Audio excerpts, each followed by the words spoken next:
The people that help make the coast such a unique place to live.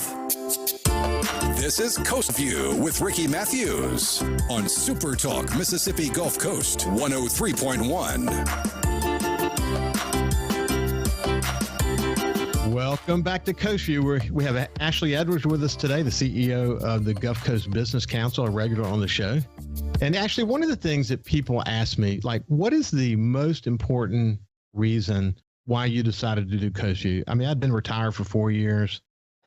You know, I didn't plan to work again.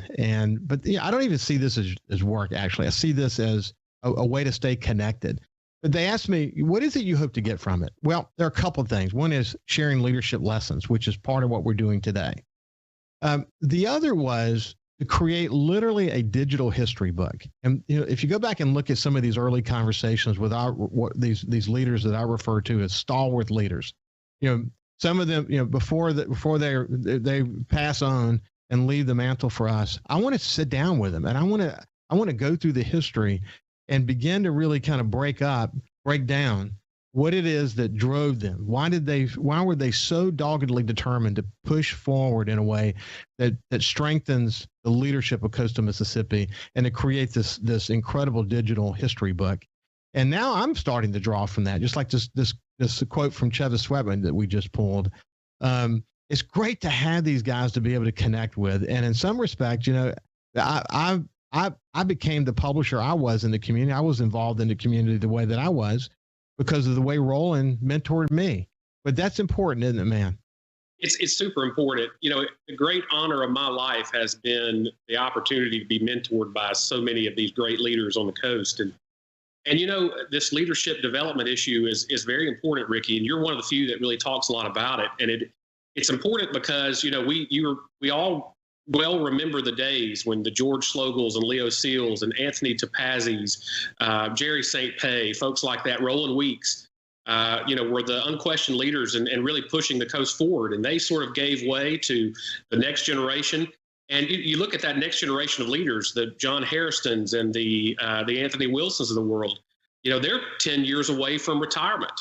And so we've got to continue to really cultivate that next generation of leaders that will pick up the mantle for the coast. And you know, so many of us have had the opportunity to be mentored by these guys. And what you see in their mentorship is something that really gives you a lot of faith in the region that we live in and a lot of hope for what can become. You know, talking to Roland Weeks is one of the honors of my life. I love every time I have a conversation with Roland because he shows me that, number one, the things that we're dealing with today are not novel.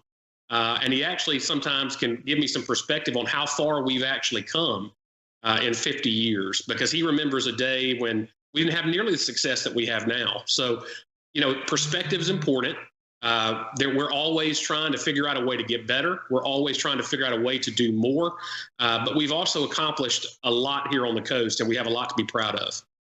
So, Ashley, before you came here, you were in Hancock County at the Port and Harbor Commission, and I often say that the bookends in coastal Mississippi are Stennis, where you had some responsibilities in your previous gig, and then of course Ingalls on one end, and all the ancillary industry related to both of those, you know, geographic locations and industries. And then in between, you have all this tourism and casino gaming and all that. I mean, as a region, coastal Mississippi drives the rest of the state, but there's so much more potential for us, isn't there? There's tremendous potential. And, you know, and this is so timely and important right now, especially with the COVID pandemic, because this is going to accelerate changes that we've been seeing in the national and the world economy in a way that could really benefit a region like coastal Mississippi.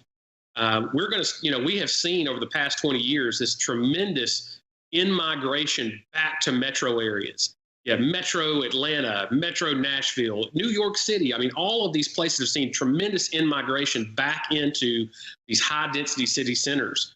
And already the costs and the congestion on transportation has led to some of that starting to reverse. And I think we're going to continue to see that. And, you know, with the rise of remote work, you know, people that work in Silicon Valley are going to be able to dial in every day. They're going to be looking for high quality of life, low cost of living places, sort of these second tier regions And we could be one of the premier regions in the United States. No one can compete directly with us on our cost of living, super high quality of life here. The culture is very attractive. And, this is the coast time. This is the time that the Mississippi Gulf Coast can really seize the opportunity to become something that's much different than anything we've ever been before, and something that can really take us well into the 21st century. But it's not going to happen by itself. It's not going to happen in a vacuum. It's going to take work. It's going to take strategic, visionary planning, and it's going to take being able to put those plans into action. Well, one thing Travis talked about toward the end was the BP money. And this BP money, you're the chair of the advisory committee.